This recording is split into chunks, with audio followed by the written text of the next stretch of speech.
سلام، در این ویدیو همراه 10 لغت زبان انگلیسی می آموزیم آید به ماه شریف رمضان. رقم 1 رمضان با زبان انگلیسی رمضان رمضان رمضان. مثال Happy Ramadan Happy Ramadan یعنی رمضان مبارک. رقم 2 روزه fast fast fast.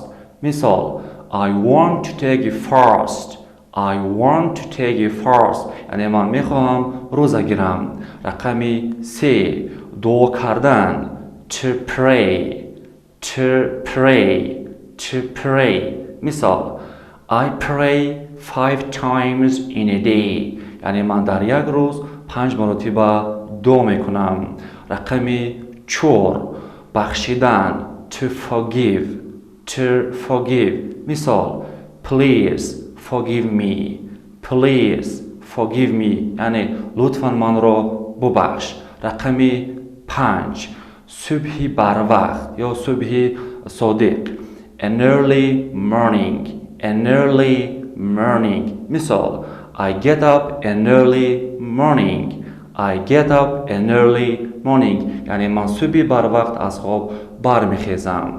رقم 6 شخصی سحرخیز an early bird an early bird an early bird. مثال My mother is an early bird یعنی مادرم شخصی سحرخیز هستند.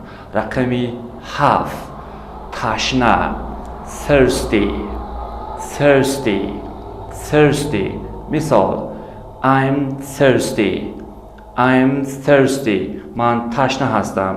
رقم 8 hungry hungry hungry گرسنه.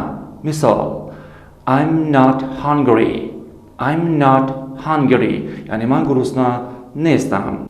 رقم 9 اشتهای تام با زبان انگلیسی good appetite good appetite. مثال I wish you good appetite I wish you good appetite یعنی با تو اشتهای تام اشتهای خوب خواهانم. رقم 10 روزه گشودن to break a fast to break a fast. مثال let's to break a fast یعنی بیا روزه کشیم یا اینکه بیا افطار کنیم. دوستان عزیز و زبان آموزان، این بود 10 لغت زبان انگلیسی آید به ماه شریف رمضان و این لغت ها رو آموزید و در عمل اجرا کنید.